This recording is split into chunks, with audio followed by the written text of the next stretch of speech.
વિદ્યાર્થી મિત્રો, ગઈકાલે આપણે એક સૂત્ર જોયું હતું, તાકે યાદ કરી લઈએ. HI/HO N/N O four object, એટલે જે માધ્યમમાં વસ્તુ મૂકેલી છે તે વસ્તુના માધ્યમનો વક્રી ભવનાંક, અને અહીંયા અવલોકન કાળ આવી ચર્ચા કરી હતી. હવે સૂર્યોદય અને સૂર્યાસ્તની વાત કરીએ.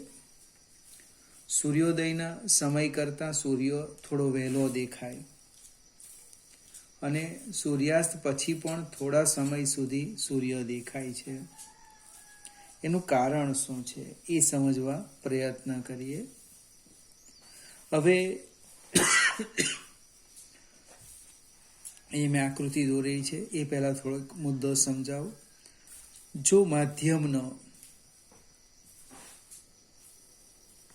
વક્રી ભવનાંક અચળ ન હોય, માધ્યમનો વક્રી ભવનાંક અચળ ન હોય તો કિરણનો ગતિમાર્ગ કેવો મળે છે? વક્ર. આ એક વાક્ય યાદ રાખવાનું. પાતળામાંથી ઘટમાં દાખલ થાય તેમ સતત એ લંબ તરફ વાંકું વળે, અને ઘટમાંથી પાતળામાં હોય તો લંબથી દૂર જાય. હવે સૂર્યોદય અને સૂર્યાસ્તની વાત કરીએ તો અહીંયા મેં જે આકૃતિ બતાવી છે, આ પૃથ્વી છે, કોઈક વ્યક્તિ છે, એની સીધી દ્રષ્ટિ રેખા ક્ષિતિજથી ઉપર આવે તો સૂર્યોદય થયો કહેવાય, અને ક્ષિતિજની નીચે જાય એટલે આપણે બોલીએ સૂર્યાસ્ત. હવે પ્રકાશનું કિરણ શૂન્ય અવકાશમાં ગતિ કરીને એ માધ્યમમાં દાખલ થાય ત્યારે શું થાય? જેમ જેમ એ માધ્યમમાં દાખલ થાય તેમ આપણું જે વાતાવરણ છે, આ વાતાવરણ આટલા ભાગમાં, એ વાતાવરણનો વક્રી ભવનાંક સતત બદલાતો રહે. એ પાતળામાંથી ઘટ માધ્યમમાં સતત દાખલ થાય. જેમ પૃથ્વીની સપાટી નજીક આવો તેમ મધ્યમનો વક્રી ભવનાંક વધતો જાય. એટલે એનો જે ગતિ માર્ગ છે એ આવો વક્ર આવવાનો, અને એ વ્યક્તિની આંખમાં એ કિરણ પ્રવેશવાનું. પણ આપણે જોઈએ તો કિરણ કેવું હોય? સીધી રેખામાં. એટલે હજુ તો સૂર્ય ક્ષિતિજની નીચે છે, સૂર્યોદય થયો નથી, છતાં પણ આપણને સૂર્યોદય થયો હોય એવો ભાસ થાય. એ જ પ્રમાણે આ સૂર્ય આની નીચે આવશે એટલે સૂર્યાસ્ત કહેવાય. હવે સૂર્યાસ્તનો અર્થ પ્રકાશ બંધ થઈ જવો જોઈએ, છતાં પણ આ થોડા સમય સુધી આપણને સૂર્ય દેખાય છે. એનું કારણ છે વક્રી ભવનાંક. એ ઘટનાને કારણે આ ઘટના બને છે. હવે સમયની વાત કરીએ તો શૂન્ય અવકાશની સાપેક્ષે આ જે એર છે, હવા આપણે બોલીએ, એનો વક્રી ભવનાંક 1.00029, એટલે લગભગ આપણે 1 લઈ લઈએ છીએ. આને કારણે, આ વક્રી ભવનાંકને કારણે સૂર્યની દિશામાં એ θ બરાબર 0.5 ડિગ્રીનું આભાસી શિફ્ટ, કોણીય સ્થાનાંતર બને. આભાસી શિફ્ટ બને 0.5 ડિગ્રીનું એ આભાસી શિફ્ટ એને મળે છે. આટલું એનું કોણીય સ્થાનાંતર થાય છે. હવે એક આખું ભ્રમણ કરે ત્યારે 360 ડિગ્રી થાય. એના માટે 24 કલાક લાગે. એટલે આપણે આ રીતના સ્ટેપ લખીએ. 180 ડિગ્રી શિફ્ટ માટે લાગતો સમય કેટલો લાગવાનો? 12 કલાક. એટલે 12 × 60 મિનિટ. તો આપણી પાસે આવે છે 0.5 ડિગ્રી શિફ્ટ માટે કેટલો સમય લાગશે. એનો અર્થ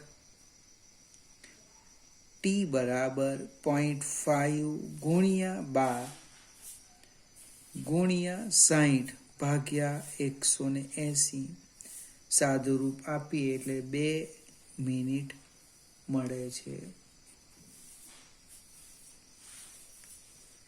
આમ આનો અર્થ આભાસી સૂર્યોદય અને ખરેખર સૂર્યોદય વચ્ચેનો સમયગાળો 2 મિનિટ કે 2 મિનિટ કરતાં વધારે હોય છે.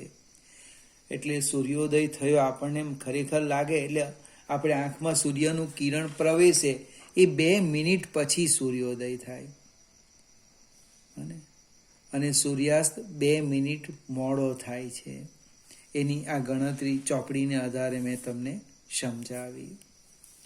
હવે આપણે એક અગત્યની થિયરી જોવાના છે. આ બધા ઓબ્જેક્ટિવની ચર્ચા કરી. પૂર્ણ આંતરિક પરાવર્તન. પૂર્ણ આંતરિક પરાવર્તન. પૂર્ણ એટલે 100%, આંતરિક એટલે અંદર જ, અને શું કહેવાય? પરાવર્તન. હવે એમ તો આપણે વક્રીભવન અને પરાવર્તન બંને જોયું, પણ વક્રીભવનમાં થોડી ચર્ચા ઓછી કરી. એ સમજાવવા હું પ્રયત્ન કરું કે એક આ પ્રકાશીય એક આ ઘટ માધ્યમ છે, એક પ્રકાશીય પારદર્શક માધ્યમ છે અને બીજું આ પ્રકાશીય પારદર્શક માધ્યમ છે. હવે પ્રકાશનું કિરણ જ્યારે એક માધ્યમમાંથી બીજા માધ્યમમાં પ્રવેશે આ રીતે, ત્યારે આપણે એક વાક્ય લખ્યું કે બંને માધ્યમને અલગ પાડતી સપાટી આગળ શું થાય? એ જે કિરણ છે એ ગતિની દિશા બદલે. એને આપણે નામ આપી દીધું વક્રીભવન. પણ આ બંને માધ્યમને અલગ પાડતી સપાટી આગળ આ જે કિરણ છે એ કિરણનું શું થાય? તો કે એનું આંશિક પરાવર્તન પણ થાય. એનું શું થાય? 100% વાત કરતો નથી, થોડુંક આંશિક પરાવર્તન થાય અને આ બીજા માધ્યમમાં આંશિક પારગમન થાય છે. આ જે પરાવર્તન થાય છે એ પરાવર્તનનું નામ છે આંતરિક પરાવર્તન. પૂર્ણ નથી. એને શું કહેવાના? આંતરિક પરાવર્તન કહેવાના. જે ચર્ચા આપણે પરાવર્તનમાં અને વક્રીભવનમાં કરી નહોતી. હવે આપણે આ કિરણ ઉપર ધ્યાન કેન્દ્રિત કરીએ. ફરીથી એકવાર સમજાવું. આંતરિક પરાવર્તનમાં પણ પરાવર્તનના નિયમનું પાલન થાય છે. પ્રકાશનું એક ત્રાંસુ કિરણ એક પારદર્શક માધ્યમમાંથી બીજા પારદર્શક માધ્યમમાં દાખલ થાય ત્યારે તેનું આંશિક પરાવર્તન અને બીજા માધ્યમમાં આંશિક પારગમન થાય છે. આ જે પરાવર્તન થાય તેને આપણે આંતરિક પરાવર્તન કહીએ છીએ. હવે પૂર્ણ આંતરિક પરાવર્તનની હું વાત કરું છું. એની એક આકૃતિ જોઈએ આપણે. પ્રકાશનું કિરણ એક ઘટ માધ્યમમાંથી પ્રકાશનું કિરણ જ્યારે ઘટ માધ્યમમાંથી પાતળા માધ્યમમાં દાખલ થાય છે ત્યારે તે લંબથી દૂર જાય છે. એ ઘટના, એ હકીકતનો આપણે અહીંયા ઉપયોગ કરવાના છે.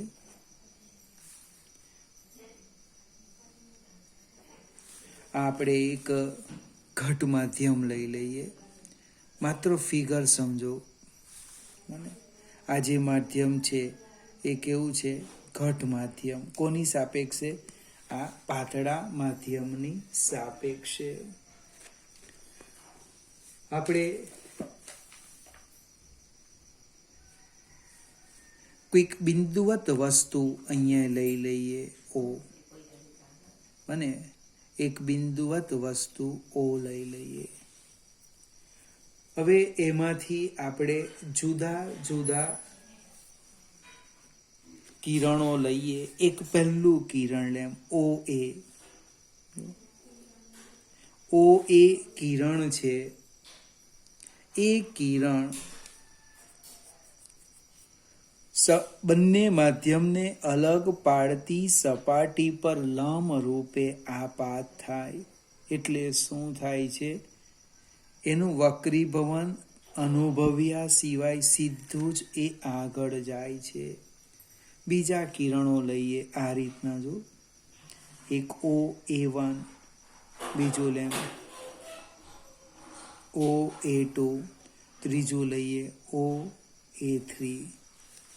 હવે અહીંયા નામ લખતા જઈએ. ઓ A1, ઓ A2, ઓ A3 વારા ફરતી જોઈએ. દરેક A1 પાસે હું લંબ દોરું છું, આમ લંબ. અહીં A2 પાસે લંબ દોરું, A3 પાસે લંબ દોરું. હવે A થી તમે આ બાજુ A1, A2, A3, A4, A5 જાઓ તેમ શું થાય? આપાત કોણ વધવાનો, અને આ જે કિરણ છે એ લંબથી દૂર જવાનું, એટલે આમ જવાનું. આ એનું આંશિક પરાવર્તન પણ બતાવી દઈએ. આ કિરણ આમ લંબ જવાનું, આમ એનું પણ આંશિક પરાવર્તન બતાવી દઈએ. આને બાકી રાખીએ. આ કિરણની ચર્ચા પછી કરીએ. હવે સ્નેલનો નિયમ લખું છું. જો સ્નેલનો નિયમ N1 sin θ1 બરાબર N2 sin θ2. આનો અર્થ શું થાય કે તમે A થી A1, A2, A3 તરફ જાઓ. A થી A1, A2, A3 તરફ જાઓ તેમ શું થાય? આપાત કોણ વધે. બને A થી A1, A2, A3, A4 તરફ જાઓ તો આપાત કોણ વધે. જો આપાત કોણ વધે, આ તો અચળ છે, તેનો અર્થ વક્રીભૂત કોણ પણ વધે. વક્રીભૂત કોણ પણ વધે. ખ્યાલ આવે કે નહીં? આવા સ્નેલનો નિયમ આકૃતિમાં શું દર્શાવેલ છે? તો કે ઓ માંથી નીકળતા જુદા જુદા કિરણોનું બને ઓ A1, ઓ A2, ઓ A3 એ બંને માધ્યમને અલગ પાડતી સપાટી પર અનુક્રમે A1, A2, A3 બિંદુ આગળ આપાત થાય છે. એનું આંશિક વક્રીભવન અને આંશિક પરાવર્તન આકૃતિમાં દર્શાવ્યું છે. હવે તમે A થી A1, A2, A3 તરફ જઈએ તેમ શું થાય છે? આપાત કોણનું મૂલ્ય વધતું જાય. તમે કોણમાં પગથી માપો, આના કરતાં આનું મૂલ્ય વધારે, આના કરતાં આનું મૂલ્ય વધારે, આનું વધારે, આમ. હવે આપાત કોણનું મૂલ્ય વધે તો સ્નેલના નિયમ પ્રમાણે વક્રીભૂત કોણ પણ વધે છે. વધતા વધતા કેટલો થાય? તો કે ઓ A3 કિરણ માટે બને વક્રીભવન કોણ π/2 રેડિયનનો મળે છે. ઓ A3 કિરણ આની વાત કરું તો વક્રીભૂત કિરણ કઈ દિશામાં જાય? બંને માધ્યમને અલગ પાડતી સપાટીની દિશામાં ગતિ કરે. એટલે વક્રીભૂત કોણ વધતો જાય. તો ઓ A3 કિરણ માટે બને વક્રીભવન કોણ π/2 રેડિયન મળે છે, મહત્તમ મળે. બને આ સ્થિતિમાં વક્રીભૂત કિરણ બંને માધ્યમને અલગ પાડતી સપાટીની દિશામાં આગળ ગતિ કરે છે. હવે અહીં એક વ્યાખ્યા લખવાના છે. ક્રાંતિ કોણ, ક્રાંતિ આવી અહીંયા આ કોણે તે લખવાના. શું થવાનું કે જે આપાત કોણ માટે જે આપાત કોણ માટે વક્રીભૂત કોણ 90 ડિગ્રી મીન્સ π/2 રેડિયન બને તે આપાત કોણને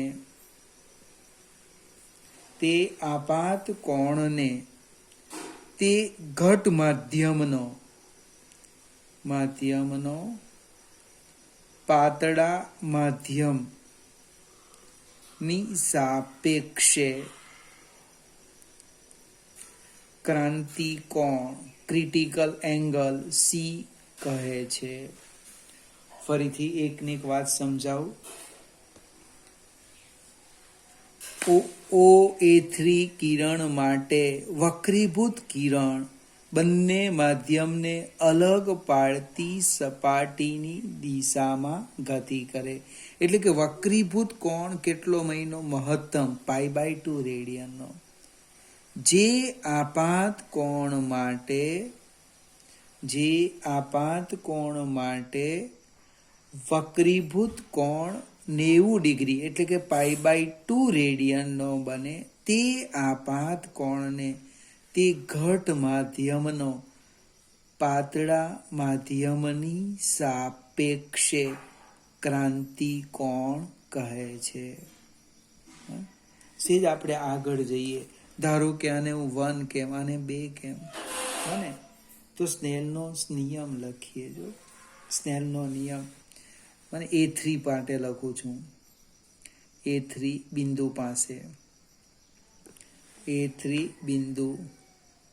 પાસે સ્નેલનો નિયમ N1 sin C બરાબર N2 sin π/2.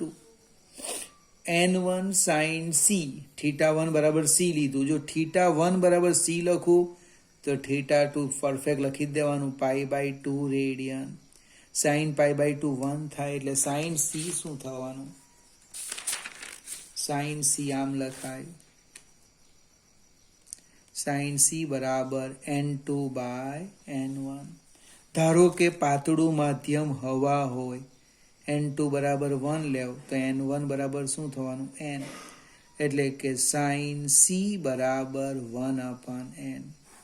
મારા કેટલાક મિત્ર આવું યાદ રાખે કે તમને વક્રીભવનાંક આપેલો છે તો એ દ્રવ્યનો ક્રાંતિકોણ કેટલો, પણ આ સૂત્ર ક્યારે ચાલે? જ્યારે આપેલ માધ્યમ હવામાં હોય ત્યારે. આ N2 1 હોય એના માટે છે. હવે તમે કાચનો સ્લેબ પાણીમાં મૂકો તો કાચના સ્લેબની ફરતેનું જે માધ્યમ છે આ માધ્યમ એનો વક્રીભવનાંક 1 નથી મિત્રો.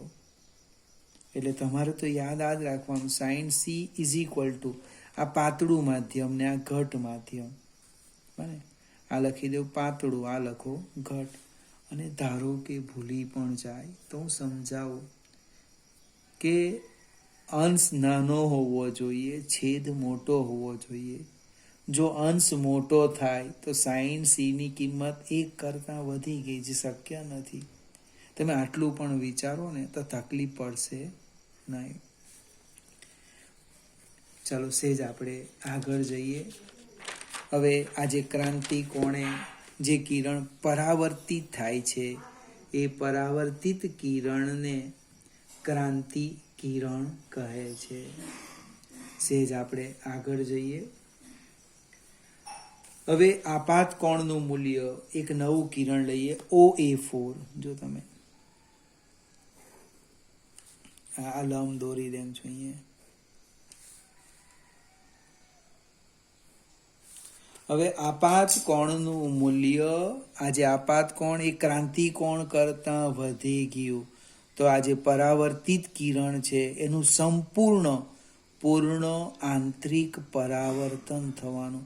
100% તે જ માધ્યમમાં એનું શું થવાનું? પરાવર્તન થવાનું.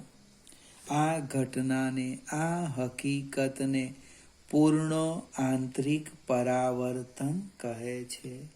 ફરીથી, જ્યારે આપાત કોણ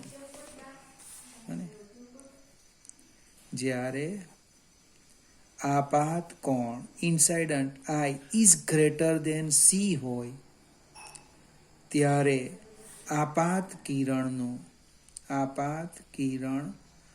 સંપૂર્ણ 100% પરાવર્તન તે જ માધ્યમમાં પરાવર્તન થાય છે. આ ઘટનાને આપણું હેડિંગ પૂર્ણ આંતરિક પરાવર્તન કહે છે.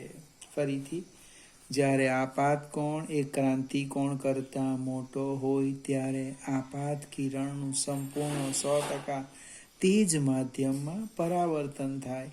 આ ઘટનાને પૂર્ણ આંતરિક પરાવર્તન કહે છે.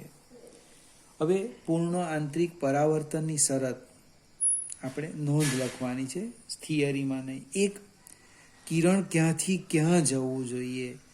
તો કે કિરણ ઘટ માધ્યમમાંથી પાતળા માધ્યમમાં, બરાબર યાદ રાખજો, ઘટમાંથી પાતળામાં હોય તો જ આ શક્ય છે. બીજું, એનો જે આપાત કોણ છે એ આપાત કોણ કેવો મળવો જોઈએ? ક્રાંતિ કોણ કરતા મોટો હોવો જોઈએ. ફરીથી બે શરત. જ્યારે પ્રકાશનું કિરણ ઘટ માધ્યમમાંથી પાતળા માધ્યમમાં દાખલ થાય ત્યારે અને આપાત કોણ જો ક્રાંતિ કોણ કરતા મોટો હોય તો પૂર્ણ આંતરિક પરાવર્તન થાય છે. હવે જ્યારે પૂર્ણ આંતરિક પરાવર્તન થાય ત્યારે આ જે સપાટી છે એ અરીસા તરીકે વર્તે. કેવી વર્તે? અરીસા તરીકે. હવે તમારી આંખ ધારો કે આ લીટીની નીચે હોય, બને તો આ પારદર્શક માધ્યમ છે, છતાં તમે આને જોઈ શકવાના નથી. કેમ? તો કે એ કિરણ તમારી આંખમાં જ નહીં પ્રવેશવાનું, એ પાછું અંદર જતું રહેવાનું, અંદર. બને આપણી આંખ અહીંયા છે, ખરેખર વસ્તુ એમ સીધી રેખા જો આપણી આંખ અહીંયા છે તો આપણે આ કિરણને જોઈ શકવાના નથી, કારણ કે કિરણ આપણી આંખમાં પ્રવેશે નહીં. એનું શું થવાનું? અહીં પૂર્ણ આંતરિક પરાવર્તન થવાનું. આ બિંદુ પછીના કોઈ પણ આપાત કોણ માટે આમ તમે જાઓ તો શું થાય? પૂર્ણ આંતરિક પરાવર્તન થાય. વિદ્યાર્થી મિત્રો, આપણે શીખતા છે ઘટના વક્રીભવન. એ વક્રીભવનમાં એક નવો શબ્દ આવ્યો, પૂર્ણ આંતરિક પરાવર્તન, જે પૂછી પણ 2 માર્કમાં પૂછી શકાય અથવા એનો આપણે વ્યવહારમાં ઉપયોગ કરવાના છે, એપ્લિકેશન. એ આના પછીના વિડીયોમાં હું તમને સમજાવીશ.